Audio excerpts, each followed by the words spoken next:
Pai do Senhor Jesus, meus irmãos e irmãs que estão entrando aí. Nunca mais eu tinha aparecido aqui numa transmissão, numa live. Geralmente estava querendo fazer isso com uma maior periodicidade, mas precisamos organizar sempre algumas coisas e termino não conseguindo. Mas hoje consegui aqui organizar para poder fazer essa transmissão e meditar um pouco em Marcos capítulo 7. Marcos, Evangelho, escrito por Marcos capítulo 7. É um tema muito interessante e muito conhecido. A partir do versículo 15, abra aí a sua Bíblia, Marcos 7, verso 15.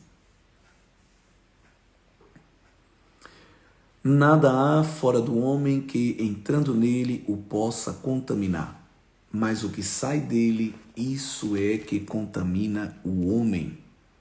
Se alguém tem ouvidos para ouvir, que ouça.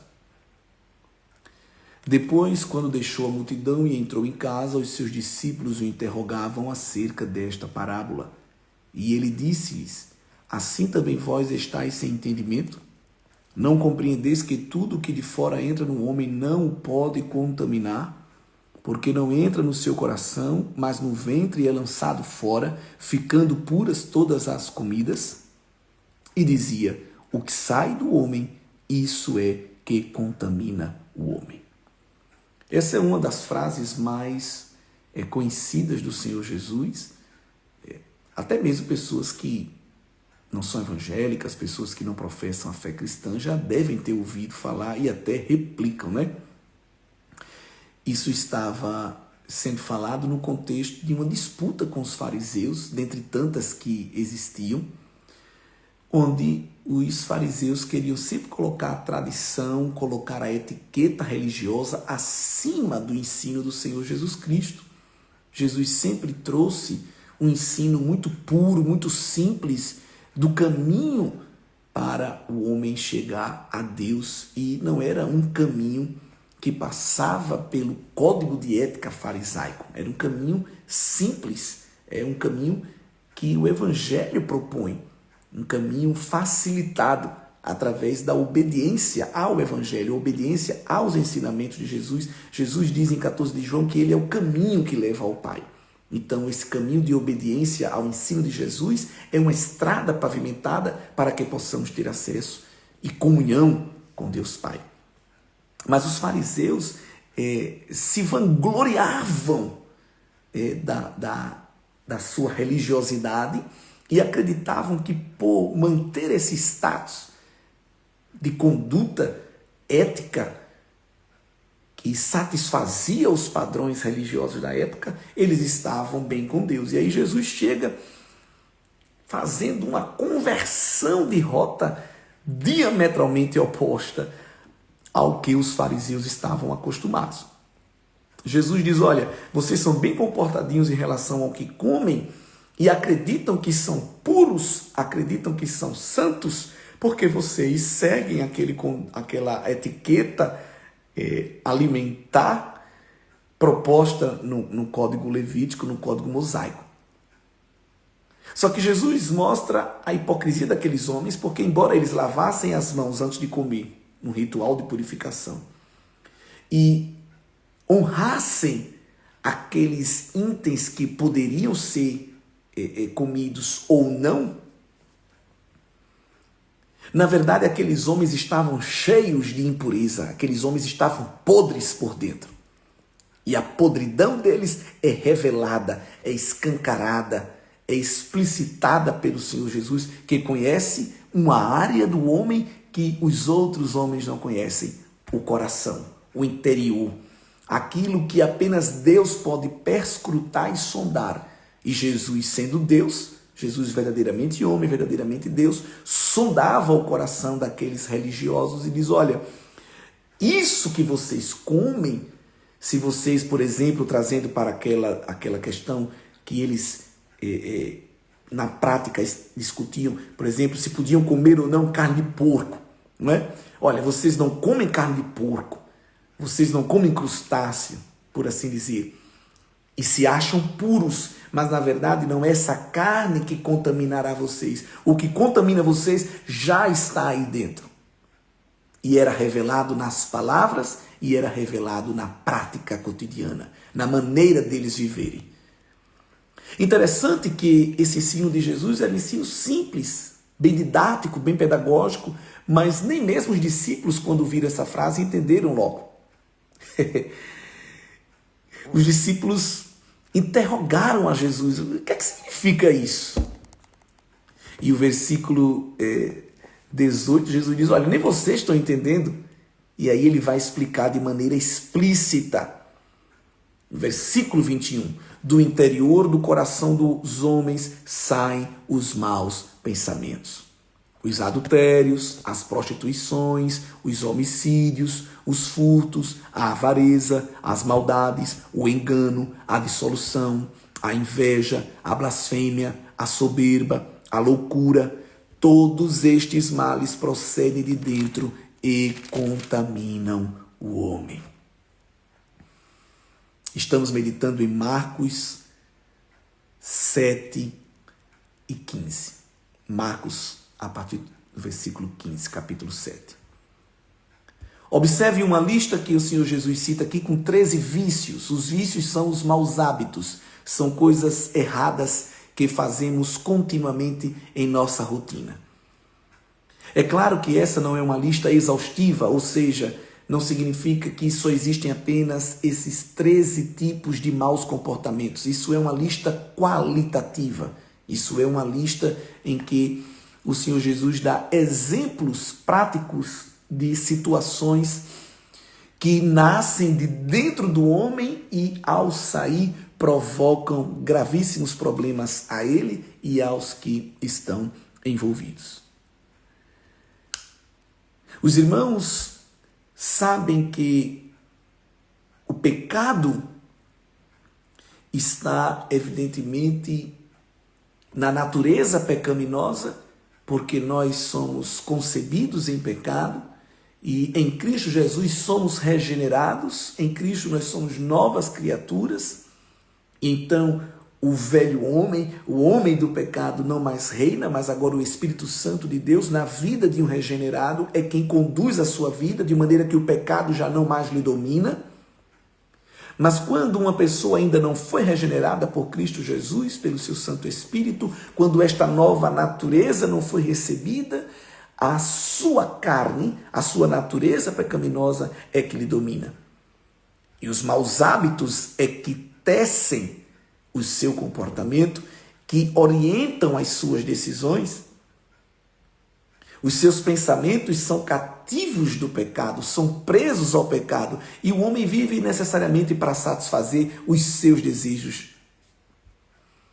Os homens vivem necessariamente para satisfazer as suas vontades, e essa busca frenética para satisfazer os seus desejos desenfreados da carne, que teologicamente é chamado de concupiscência da carne, torna os homens viciados no seu próprio ego, viciados no poder, viciados na fama, viciados na aceitação pública, viciados nas riquezas, nos bens, viciados no prazer, viciado em bebidas, viciado em festas, em hobbies, em tantas coisas.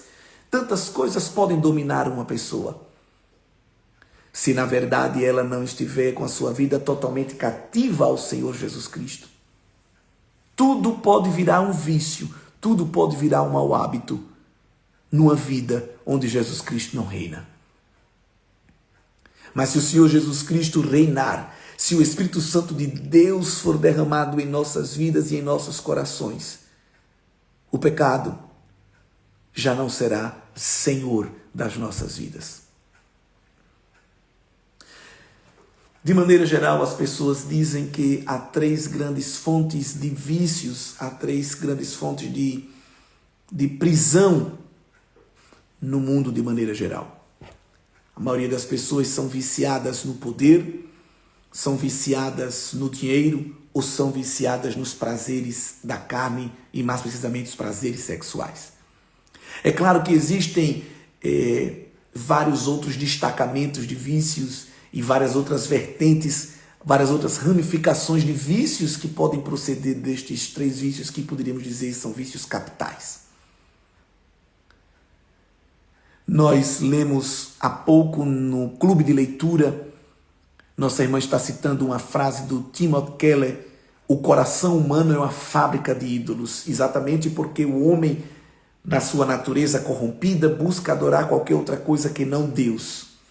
E quando eu coloco a devoção da minha vida em qualquer outra coisa que não é Deus, eu estou cometendo o pecado de idolatria. E se eu sou preso, queridos irmãos, a qualquer outro ídolo, estou viciado nisto, eu não honro nem glorifico a Deus. Nós lemos há pouco no nosso clube de leitura a obra Deuses Falsos, do Tim Keller, e também lemos Viciados em Si Mesmos, do Larry Crabb. 2 obras que falam de vícios. E ali nós vimos que muitas vezes nem a comunidade eclesiástica está livre dos vícios, porque quando nós falamos de vícios, nós pensamos logo em bebida alcoólica, em droga ou em prostituição. Mas existem outros tipos de vícios que muitas vezes encontramos até nas comunidades eclesiásticas. Alguma pessoa já colocou até aí nos comentários, alguma pessoa colocou aí que a busca, o vício, o desejo desenfreado por poder está presente em muitos contextos eclesiásticos, em contextos ministeriais. Pessoas que matam e morrem para garantir a manutenção de um status. Pessoas que dão toda a sua devoção por uma posição, por um título. Pessoas que utilizam até a bandeira do Evangelho, a bandeira da palavra, como um rótulo para, na verdade, esconder uma interação e um apego a algo que verdadeiramente não é de Deus. E nós precisamos mais do que nunca pedir muita graça a Deus para que o Senhor guarde os nossos corações, para que o Senhor guarde as nossas mentes e que possamos ter a nossa vida totalmente cativa ao senhorio de Jesus Cristo e nada nem ninguém além mais.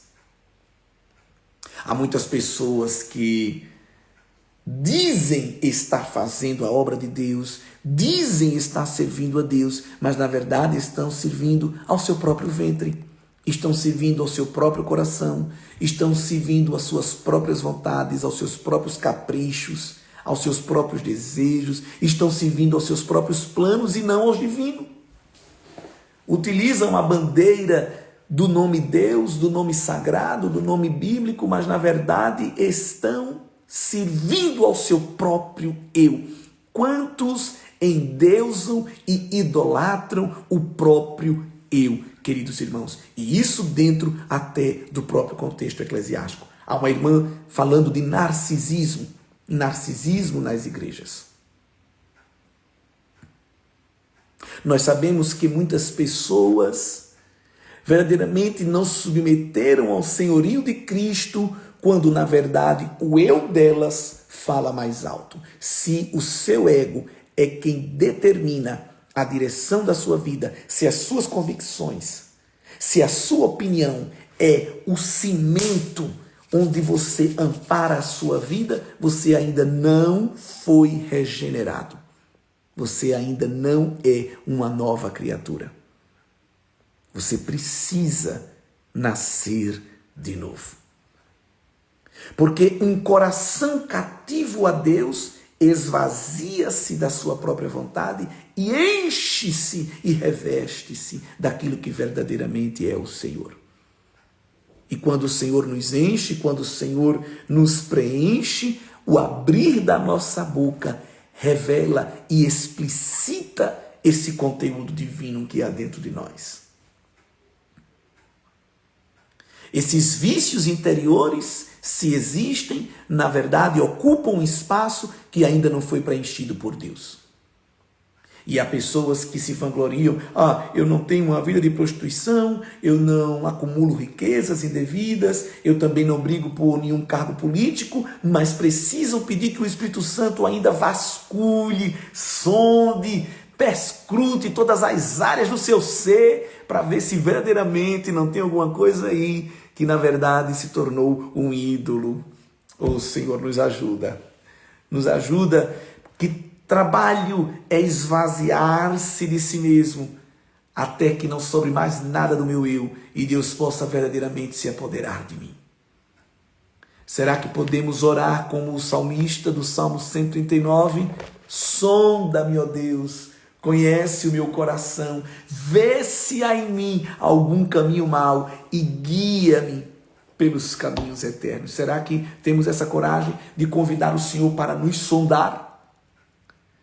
Convidar o Senhor para perscrutar o nosso ser e ver se há alguma área da nossa vida que nos domina, que não o próprio Deus.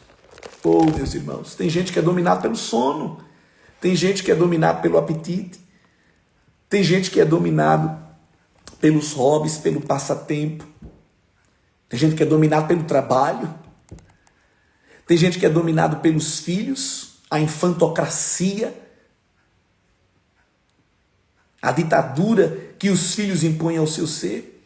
Tem pessoas que são dominados ou endeusam o seu cônjuge.